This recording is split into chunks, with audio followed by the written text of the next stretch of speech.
Thank you, everybody. Glad you could stick around to listen to Koba, a fantastic uranium story we've got here for you today. We're exploring 2 uranium projects in 2 world-class districts, being South Australia and Labrador in Canada. So as a quick summary, as I said, 2 high-grade uranium projects. So our Uramba uranium project is located in South Australia. It provides us 5,000 square kilometres of lands to explore and over 250 kilometres of paleo channels, highly prospective paleo channels that are known to host uranium that we're looking to explore this year. It also includes the Oban resource, which is a 4.6 million pound JORC compliant resource, a grade of 260 ppm. So that's a fantastic start to our exploration programs. It's a great building block on that 5,000 square kilometres. It's located in South Australia, so it's the jurisdiction that hosts Australia's 3 producing uranium mines. So it's the #1 jurisdiction to be operating for uranium in Australia. Last month, so a very recent acquisition, we acquired the RIU uranium project located in Labrador. It's approximately 50 kilometres to the west of Paladin's 127 million pound Michelin deposit, and it hosts approximately 9 prospects that have got rock chip assays returning greater than 1% uranium, and a couple of those are greater than 5% uranium. So it's a really, really high grade opportunity, and it was a low cost opportunity. I've paid $150,000 in cash and shares for a 12-month option over a prospect with these nine highly prospective targets. So both of these jurisdictions have got fantastic opportunity for the discovery of high-grade deposits, and I'll tell you a bit more about them as we go through.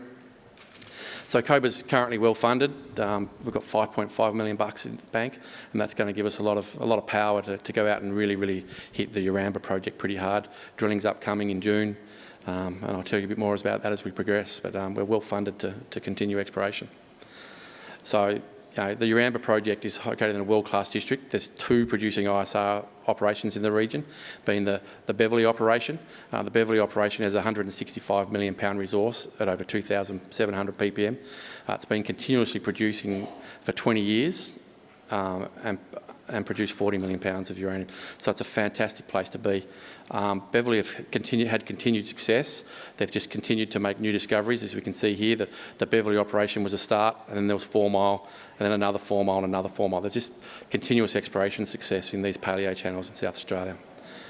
The next ISR operation is Honeymoon. Boss Energy has been a fantastic success story in the uranium industry over the last several years, and they've recently announced they've produced their first yellow cake. So a significant achievement by Boss, and it's really paving the way for all us junior exploration companies that are operating now in South Australia. We're located only 15 kilometres north of the Boss operation. So our 5,000 square kilometres in the same paleo channels that host Boss's 70 million pound deposits. So our main targets here are the Oban deposit, which is the 4.6 million pounds at 260 ppm, and the Mount John prospect.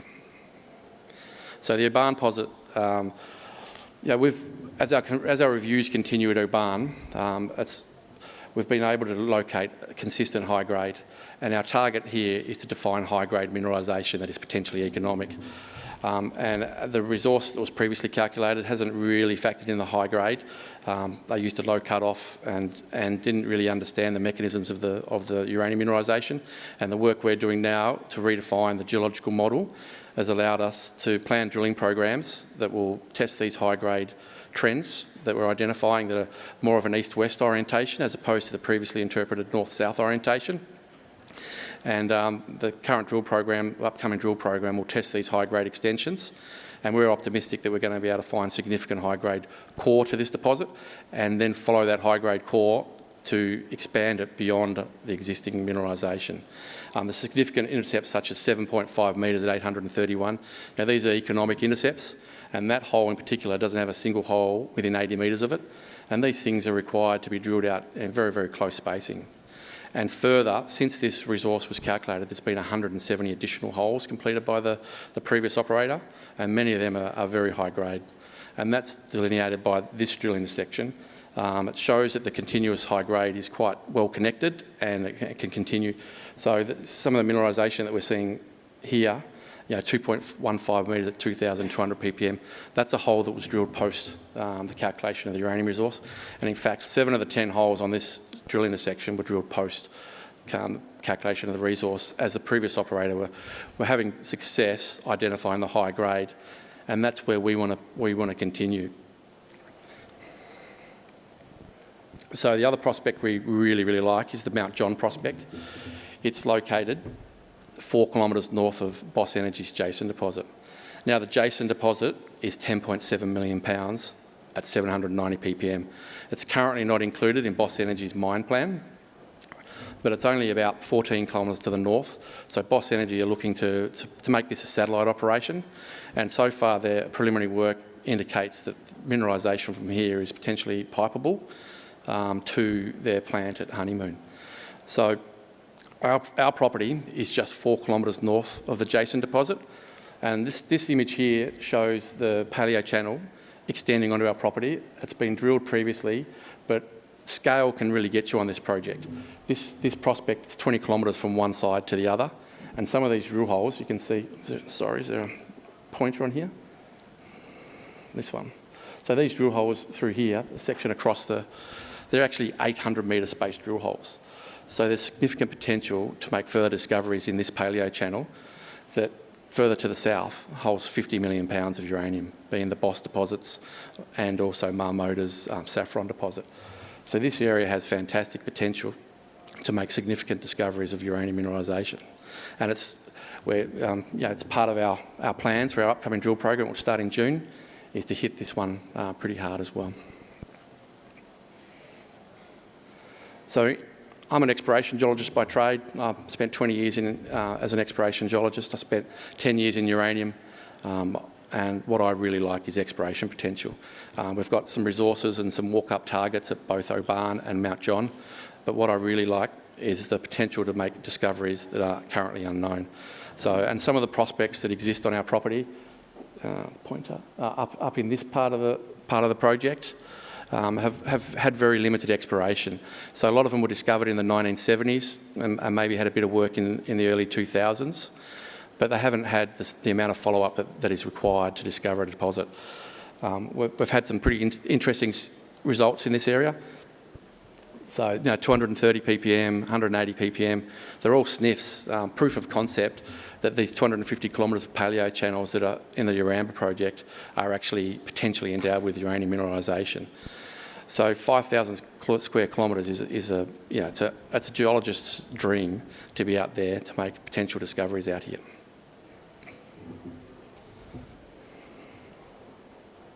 So this is one of the new targets that we've been coming up as we continue to work through the data. It's a reinterpretation of the existing paleo channel. So the Uramba paleo channel comes through Jason and into Mount John. So this is the Jason deposit, and it comes into the Mount John and continues here. This is the known Uramba paleo channel that's highly endowed, over 50 million pounds of uranium resources. But we have a concept here that the uranium paleo channel actually splits at this topographic high, and there's a new paleo channel that we've identified in the gravity that continues for another 25 kilometres on this image, and it may even wind up and be the same paleo channel that hosts the Oban deposit. This 25 kilometres on the screen here has never ever had a drill hole, and it's just some of the stuff that we're finding as we go through the data and this 5,000 square kilometre package. And it just continues to give us new targets and new targets and new targets, and it's just something that's really exciting, and it's a fantastic way for us to add value through continued exploration success. So we're progressing our plans to drill in June this year. So we've submitted all of our requisite permits to the government. They're currently pending review. We've conducted our heritage survey last week. So we were able to clear 440 drill pads in a 4-day period with the traditional owners out there. So the traditional owners were very cooperative, very easy to work with. We actually picked this project up in January. We're able to get it into an agreement with the heritage group by the end of February, and then have them on the ground in early May to conduct a survey and clear 440 holes. So they've been a fantastic group to work with, and we've secured drilling contracts, we've secured logging contracts, employed all the staff to undertake drilling, and we'll be out there in June to get this underway. So in addition to our project in South Australia, we acquired a project in Canada. This was only actually acquired in April, so we've only had this for less than a month. As I mentioned earlier, it's located so this is the Michelin deposit. Paladin control this Michelin deposit. It's 127 million pounds of uranium, and just 50 kilometres to the west is our ground. And in this ground, we've been able to find 9 prospects that have contained grade greater than 1% uranium. No exploration has been undertaken out here since 2012, and it was an exceptionally low-cost acquisition. The 12-month option cost $150,000 in cash and shares, so a very low-cost acquisition, and to provide us an option over a high-grade uranium project in elephant country. So these are some of the results that are returning from our prospects. There's a couple that are returned over 5%, another one that's returned over 4%. And some of these prospects, in fact 3 of these prospects have never been drilled. So the limited exploration out here provides ample opportunity for the discovery of high-grade uranium deposits. We've progressed exploration plans out here as well. We've actually secured a team of 5 who are going to be out here for about 3 weeks in June. We'll be mapping these prospects as much as we can, sampling them, submitting them for assays, and trying to define targets for exploration drilling. It's a remote part of the world, so we want to be making sure that we're drilling our best targets first. So we'll spend quite a bit of time out here doing mapping. We'll probably progress to some geophysical surveys as well once we've completed initial mapping, rock chip sampling, and then we'll progress targets and prioritise and rank those for drilling in the future. So we've got an experienced board. Mike Haynes, chairman of uranium companies operating in the previous boom. Myself, 10 years in the uranium industry, and we recently employed in February Mark Cousins, a specialist uranium geologist based in Adelaide, very experienced in the South Australian uranium industry, knows how to get things done with the regulators and radiation plans, and knows all the drilling contractors and probe operators. So we've got a significant exploration team and management team with strong uranium experience. So why do we like uranium? I like to talk about my projects first, but uranium is pretty important to our concept. We're really bullish on the uranium price. We believe it's a very, very important part to the world's way to decarbonise and move to clean green energy. The uranium price has obviously had a successful run in the last 3 or 4 months, and this is based on some of those green energy targets, and 50 of the world's top GDP economies are now decided that they're assessing uranium and assessing nuclear power. There's 60 reactors under build, and there's plans for over another 115. So nuclear energy is not going away. Australians may be opposed to it. We're the one country in the top 50 GDP economies that is not assessing uranium at the moment. But it's the way of the future if we want to decarbonise, and we think that's going to be reflected in the uranium price over the next 5 to 10 years with strong forecasts. Yeah, if you'd like to learn more, I'm at booth 105, right at the front, or top of the stairs as you enter the main area. So feel free to swing on by and have a chat. And thanks very much for staying to the end to listen to what Koba has to offer.